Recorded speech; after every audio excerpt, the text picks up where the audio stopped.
Hi guys, how's it going? It is me, Jack here, and welcome to episode number 8 of the Football Manager 2023 save with Birmingham City. In today's video, you'll see the last game of this first season against Sheffield United, and then we'll be doing the season review. I'll just stay on this home page for now because I've got a few things that I do want to show you. First up is the league table. It's a two-horse race now between Norwich City and Middlesbrough for promotion. We had a look at Norwich's form previously, and you can see that April hasn't been a good month for them, and even March as well, not getting a win in the Championship in March. Meant that they slipped quite far back. They lost to Middlesbrough as well, and Middlesbrough have the opportunity to get themselves into second place today. The Borough, who have been in good form, they play Coventry at home, who are 21st in the league table, and they are also, well, actually no, they're mathematically safe. So they've got nothing to play for. I thought they were in a scrap, but they're not. And Norwich are playing Blackpool at home, who, can't do anything really. So both teams have nothing to play for, whereas Middlesbrough and Norwich have everything to play for. As well as that, you might be able to see, because of our promotion status already, we've been given the transfer budget, which started at £35 million is wrong. I think it's about 32 million. I'm not going to show you anything as much as that because I have started to do business already, because it's just been vital that I make some transfers already. But there's one signing that I will let you in on, and that's the completing the loan signing of Emmanuel Longello. We've signed him permanently for a very small £1.4 million, and I think it's quite a good sign because, I'm building this Birmingham team for next season as if we were in the Championship, we're going to, we're going to come back to the Championship stronger than what we started with. And I think, signing him permanently, got nearly 10 assists this season, played every game. I think I still want another left back, but I think he's going to be probably a good backup for us this year. That's all I'll show you anyway with regards to transfers. I just wanted to show you the player stats as well, because we've just been absolutely unbelievable. You can see Rodrigo Muniz has unfortunately overtaken Hogan recently with 37 goals. Ruddy is still leading clean sheets as well. I don't think we've seen assists yet, actually. Is there a way? Here we go. Oh yeah, Chong is still leading assists as well, but Bellingham close behind as well, because he's had an unbelievable season. 14 goals, 11 assists in 43 appearances. One of my stars of this season. But before we go into the last game of the season and do the season review, let's take a look at the past fixtures. In the last episode, you've seen us beat Stoke by 2-0. Goals from Hogan and Hugill on that day. And we've won 3 and drew 1. The first draw came against Sunderland away. We took the lead thanks to a goal from the talisman Scott Hogan. Brought him off, actually. He went onto the right hand side. We've put Hugill up front, who couldn't, unfortunately, add to his goal from the game before.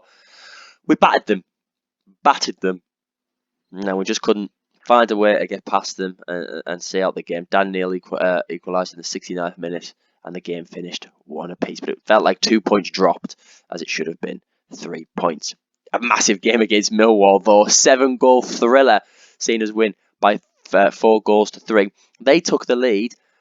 Hogan scored, missed a penalty, then they took the lead again 2-1, and then we threw it right back round to lead 4-3, and then 4-2, and then Bury got one to make it 4-3, and we were just backs against the wall for the last few minutes, but we were able to come out of that with another 3 points.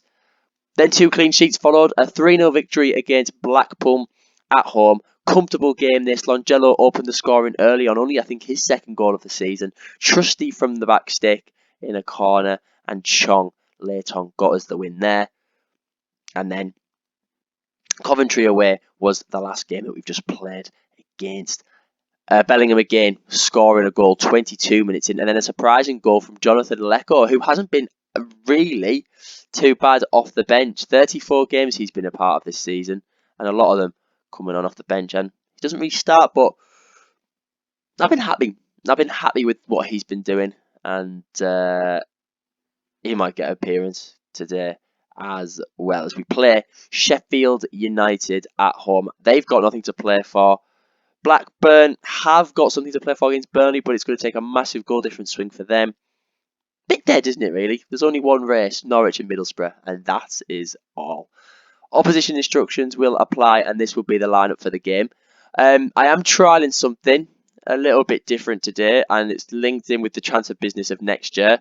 Chong has widely been used this season as a winger, hence the 12 assists and 9 goals.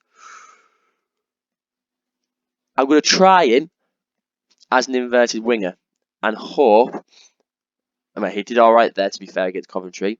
I'm hoping that for next season I can use him there, because I'm going to try and bring in, well, I have brought in an inside forward, but I'm not going to tell you much more about it. So, this is the team. Ruddy in goal, back four, Colin, Roberts, Trusty and Langelo. Bielik in the CDM position with McCuna and Bellingham. Chung on the right, Hannibal on the left, and Scott Hogan up front. On the bench, Friend, Ding, James Somerville, Lecco, Deeney and Jordan Hugill. This game is going to see, well, it's going to be the last game for a lot of players here in this team. I'm not even going to name them all because there's going to be that many of them who won't be here next season. But yeah, this team's going to look a lot different by the end of next season, put it that way. So without further ado then, let's crack on to the game. The Birmingham City lineup on your screen then for the final game of the season. As I said, many players will not be featuring today, and it will be their last game. But Sheffield United have put a strong side out. I love players like Sander Berg and Anel Ahmedzovic, I think is his name. Two really good, solid players there. Surprising that they've finished around mid-table, but it's also surprising to many that we have ended up finishing in first place this year. Could we get the magical 100 points? That is what I would absolutely love. 100 points to round out this season. Game 46. 20 minutes have been played already, and absolutely nothing has happened. I hope we are not on the holiday mentality of trying to relax. I want to finish the season with 3 digits, the magic number. But it's not going to happen if nothing happens in this game, as the first half nearly comes to a close. It's 0-0. Disappointing, to say the least. Very disappointing indeed. This could be a very quick game. If it's like this in the second half, let's just tell them we need to start hitting the target a lot more often. Hogan's having an inconsistent day. Definitely a striker is going to be top on our agenda, because I think the inconsistency of him in the Premier League would be huge, and it's something that we definitely need a lot of next season. Consistency. Hogan gets it. Bacuna, great goal. Great finish by Juninho Bacuna. An excellent player this season, and it is a phenomenal finish into the back of the net by him. Look at that, great touch, great bring down. Brings it down beautifully, Scott Hogan, and he fires it into Bacuna, who slots it in, and it is 1-0 to the Blues. Moments later, Jaden Bogle with a throw-in. We intercept through Hannibal. Hannibal still hasn't had a really good season. He's done okay. He's been a good squad player, not the player that I expected him to be. And a ball goes straight through to Iliman Ndiaye. Trusty in the defence hasn't done his job there, hasn't marked him, and is slotted in for a goal. All starts by Hannibal losing the ball to Ryan Brewster, who can get it through to Jaden Bogle. Another solid right back from him. And yeah, that's poor. That's poor defending from Birmingham City, and we need to try and turn this game once again around. Right, 17 minutes played. Let's make some changes then. 17 minutes in. Defensively hasn't been very good, but so we'll bring on Harley Dean. That'll be his last appearance. Actually, no, do you know what? Trusty's going to go right centre back, and I'm going to put in George Friend instead, because George Friend, as a Middlesbrough fan, I absolutely love him, and unfortunately he's not going to get a contract on for next season. Joe Bellingham hasn't done very well, so let's put actually no, it's Hannibal, to be fair, so Bellingham can stay. We'll take off Hannibal for Somerville and swap them two round.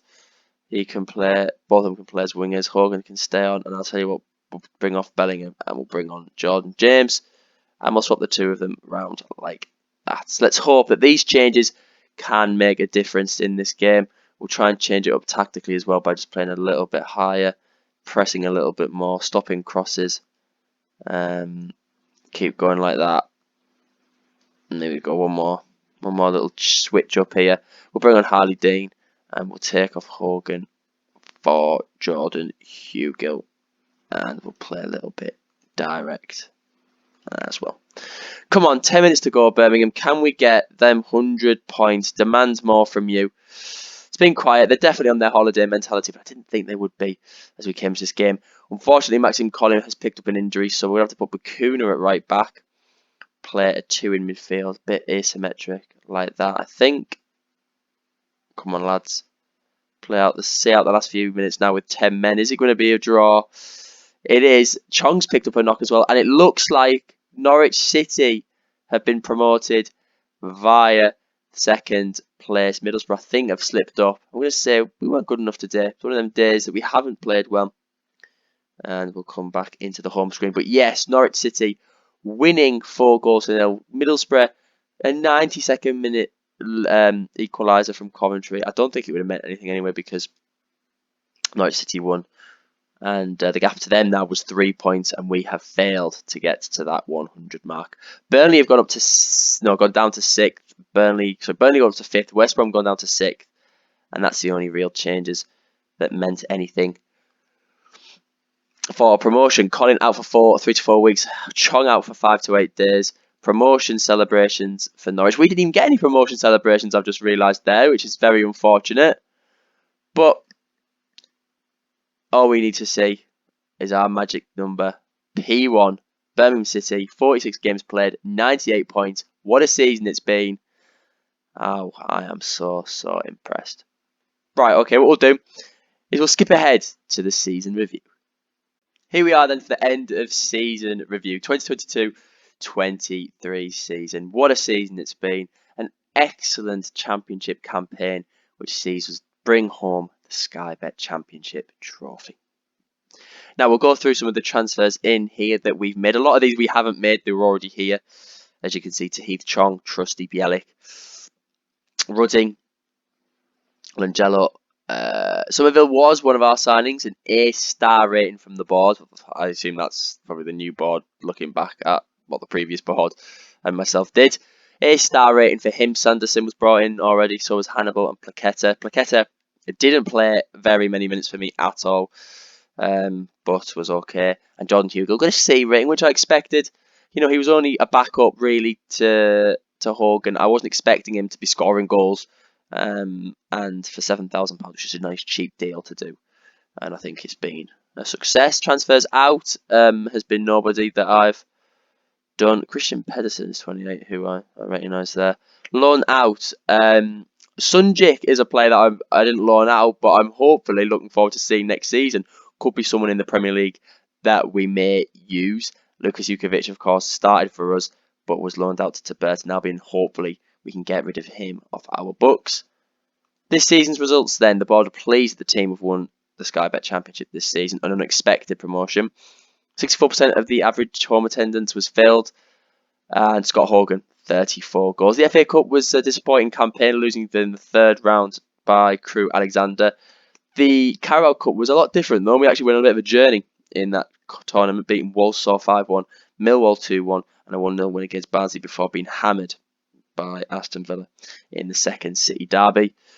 Moments to remember was that win against Walsall, a win against Preston away from home, 2 quick goals by Hogan, and the goal of the season, which I think we did on camera, was a goal by Troy Deeney. It was that low strike outside the box. If you don't remember it, go back a few episodes ago when Deeney was on fire. Financially, apparently we've made a lot of money. I'm surprised at that because we are insecure and about £10 million in debt, but we're all in green there. And then this is the lineup that the game thinks is our best 11. Ruddy, the back line, I would admit, is probably the best there. Bielik, yeah. Bellingham, Bakuna, I'd go with. Somerville, Chong, Hogan. I'd probably agree with that. Hogan, obviously the best player in that team. Bellingham deserves an honourable mention. Chong as well. Langelo, the 4 outstanding candidates. And then players like Bielik, who hasn't had much said about him, he's done really well. Shame he's going to go back to Derby, but I don't think he's Premier League quality. Somerville has done quite well as well, considering he was a youngster that we just took a chance on. We just didn't get Willie Noto, so we got him in, and I think he's done okay. Again, another one of them players that I just don't think the Premier League is his type of player, so I don't think he'd cut it. Trusty, I'm still umming and ahhing about him. I think he may come back, but they want quite a little bit of money from him, and I don't know whether or not I'm prepared to give him that. But yeah, that's definitely one of the better 11s. We won 4 Manager of the Months in my time in charge: November, February, March and April. And the goal of the season, as we said, their signing of the season apparently is Jordan Hugill. Goodness me, that shows how many signings we made. I think I'd probably give it to a lone player such as Somerville, deserving of that award. Assist was Chong. 9 player of the matches for Hogan. Wow. Highest average rating was Chong, and Trusty completed the most passes inside 90 minutes. Most league goals by a player in a season. These are record-breaking things. 34 goals. Most goals by a player in a league match. 3 for Hogan. Most assists in a season. Chong. Clean sheets. Did Ruddy win the clean sheet tally against Tim Krul? They were tied, but Ruddy won there. So that's excellent for him. And most player of the match, yeah. Worst discipline, 18 yellow cards for Colin and a 1 red card. That's mental. Fastest goal, 31 seconds for Hogan. And the oldest goal scorer was Troy Deeney. Birmingham owe everything to a fantastic start to the season. That kick-started an unlikely promotion push. As you might have seen in that previous page, West Brom play Middlesbrough, Watford and Burnley face off in the semi-final. And here's the new feature, the dynamic manager timeline. You can see a few of the things that happened there. I'm not going to read them out, but you can see what we've done here, and that's hopefully going to extend beautifully along the seasons to come as we get more trophies and more major accomplishments. Anyways, that is season 1 of the Birmingham City Save. I'll just cut to the Premier League, which we are going to be in next year, and you'll find out in the next episode who we play. It's going to be a few days until you get that next episode of the Birmingham Save, because I've got a lot of transfer business to do, and I do think it's going to take quite a long time to do it because we need so many players. Nottingham Forest look like they're going to be down in the Championship next season, but it's a race between Southampton, Bournemouth, Everton, Fulham, Leeds and Palace on who could be getting relegated into the Championship. But for now, we are a Premier League side. Birmingham City back in the Premier League. I'm hoping we can keep them up and that we can try and build on from there. But it's going to be tough, and I need all of your support with me as we try to keep this club up. Thank you very much for watching this first season of the Birmingham City Save. I've thoroughly enjoyed creating it, and I hope you have thoroughly enjoyed watching it as well. I'm really motivated, as I say, to make this content because I'm enjoying this save, I'm enjoying the challenge, and I can tell that this is going to be one hell of a ride to come in the future. Thank you so much for watching season 1 of the Birmingham City Save, and I'll catch you for the start of season 2 in the next episode. Thank you very much for watching, and I'll see you next time. Bye-bye.